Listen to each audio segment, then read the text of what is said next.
Hello, Dr. Anju. Welcome to our session. And today we are going to discuss about tubal factor infertility, यानी कि जो tube block हो जाती है। बहुत बार ये हमें सही समय पर पता ही नहीं चलता कि ट्यूबल ब्लॉक है और ट्रीटमेंट फर्टिलिटी का लेते रहते हैं। तो जब भी ट्यूबल टेस्ट होता है, जो हिस्ट्रोसैल्पिंगोग्राफी जिसको कहते हैं, और उससे डायग्नोसिस जब बनता है ट्यूबल ब्लॉकेज का, चाहे वो एक तरफ में हो चाहे वो दो तरफ में हो, तो अगर दोनों तरफ की ट्यूब बंद है तो हमें क्या क्या ऑप्शंस हमारे पास हैं to go for further treatment for conception. Thank you doctor Nupur. Tubal factor जो इनफर्टिलिटी है वो बहुत ही कॉमन है, जैसे आपने बताया। करीब करीब 25 से 35% जो कारण होते हैं फीमेल्स में इनफर्टिलिटी के, वो ट्यूबल फैक्टर की वजह से ही होते हैं। या तो एक ट्यूब बंद हो या दोनों ट्यूब बंद हो। अगर एक पेशेंट को कि अगर हमें दोनों ट्यूब बंद आती हैं HSG पर, तो जो ट्रीटमेंट ऑप्शन है वो डिपेंड करता है कि या तो हम ट्यूब को ओपन करें लेप्रोस्कोपी से या IVF के लिए जाएं, क्योंकि ट्यूब जो है वो दो होलो ट्यूब स्ट्रक्चर है जो यूट्रस को ओवरी से कनेक्ट करता है, और ट्यूब के अंदर ही एग और स्पर्म फर्टिलाइज होते हैं और एम्ब्रियो भी वहीं बनना स्टार्ट होता है। ट्यूब एक माध्यम है जहाँ पे एग और स्पर्म का मीटिंग होना है। ऑब्वियसली अगर ट्यूब्स बंद है, दोनों ट्यूब बंद है, तो प्रेगनेंसी के चांसेस जो है वो नॉर्मल तरीके से ना के बराबर है। ट्यूब को अब अगर दोनों ट्यूब बंद है तो प्रेगनेंसी के लिए कैसे ट्राई किया जाए? अगर हम लेप्रोस्कोपी की बात करें तो हम ट्यूब ओपन करने का कोशिश कर सकते हैं, बट ये डिपेंड करता है कि पेशेंट की एज क्या है, पेशेंट का ओवेरियन रिजर्व क्या है, और पेशेंट की साइट ऑफ ट्यूबर ब्लॉकेज क्या है, जो कि सबसे ज़रूरी चीज़ है, जो डिटरमाइन करता है कि आपके रिजल्ट सर्जरी के बाद कैसे रहेंगे। दूसरा कोई और रीज़न तो नहीं है साथ में कि बाई चांस को मेल फैक्टर ही हो, हम उसके लिए फिर then we can directly go for IVF। इन सब चीज़ों पैरामीटर्स को ध्यान में रख के ही हम डिसाइड करते हैं कि लेप्रोस्कोपी करी जाए या फिर IVF के लिए डायरेक्टली स्टार्ट किया जाए प्रोसेस।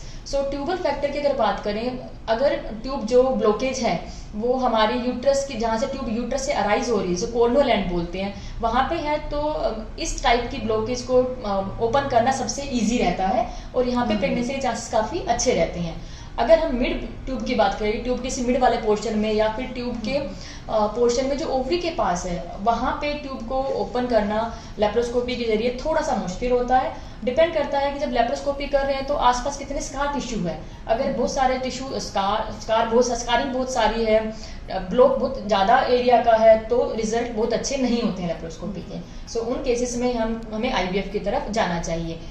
सेकेंडली, अगर साथ में आपकी एज ज़्यादा है, मोर देन 35 ईयर्स है, ओवर रिजर्व कम हो रहा है, या साथ में मेल फैक्टर वगैरह है, तो डायरेक्टली IVF के लिए जाना चाहिए।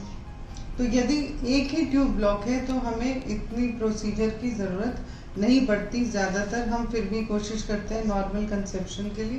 पर अगर दो ट्यूब ब्लॉक है और बहुत बुरी तरह ब्लॉक है और साथ में एडिशंस भी हैं या साथ में एंडोमेट्रियोसिस भी है या कोई और फैक्टर है जिसको हम मेल फैक्टर कहते हैं, या सीमन काउंट ठीक नहीं है, तो फिर IVF अच्छा ऑप्शन है।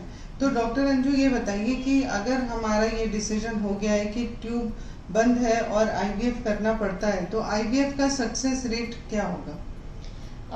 IVF जो इन्वेंट हुआ था डॉक्टर नूपुर, वो ट्यूबल फैक्टर के लिए ही इन्वेंट हुआ था कि ट्यूब डैमेज हो। जो पहला पेशेंट का किया गया था उसकी ट्यूब्स ही डैमेज थी। जैसा हमने बात करी कि ट्यूब ही एक माध्यम है जहाँ पे एग और स्पर्म मीट करते हैं।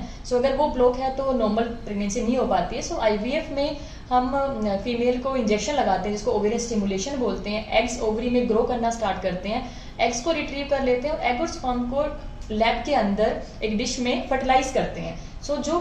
जो हमारा प्रोसेस बॉडी के अंदर ट्यूब्स में होना था वो हमने IVF के थ्रू लैब में कर दिया है। एम्ब्रियो को लैब में कल्चर करते हैं और उसके बाद एम्ब्रियो बना के एक या दो गुड क्वालिटी एम्ब्रियो को यूट्रस में ट्रांसफर कर देते हैं। रिजल्ट्स की बात करें तो ट्यूबल फैक्टर इनफर्टिलिटी में IVF के रिजल्ट्स बाकी रीजंस जो होते हैं कारण इनफर्टिलिटी के, जैसे कि अनएक्सप्लेन हो गया या मेल फैक्टर हो गया, उससे काफ़ी ज़्यादा अच्छे होते हैं।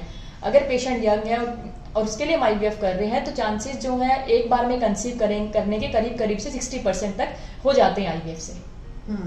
तो यदि ट्यूब्स बंद हैं तो ज़रा भी झिझकना नहीं है, या तो ट्यूबल सर्जरी या ऑपरेशन जिसको हम लेप्रोस्कोपी कहते हैं, या फिर हमें टेस्ट ट्यूब बेबी जो IVF या असिस्टेड रिप्रोडक्शन कहा जाता है उसका डिसीजन जल्दी लेना चाहिए, अपने डॉक्टर से संपर्क करना चाहिए। और फर्टिलिटी कंसल्टेंट हमारे साथ डॉक्टर अंजू हैं, वो भी इसकी एक्सपर्ट है। Thank you.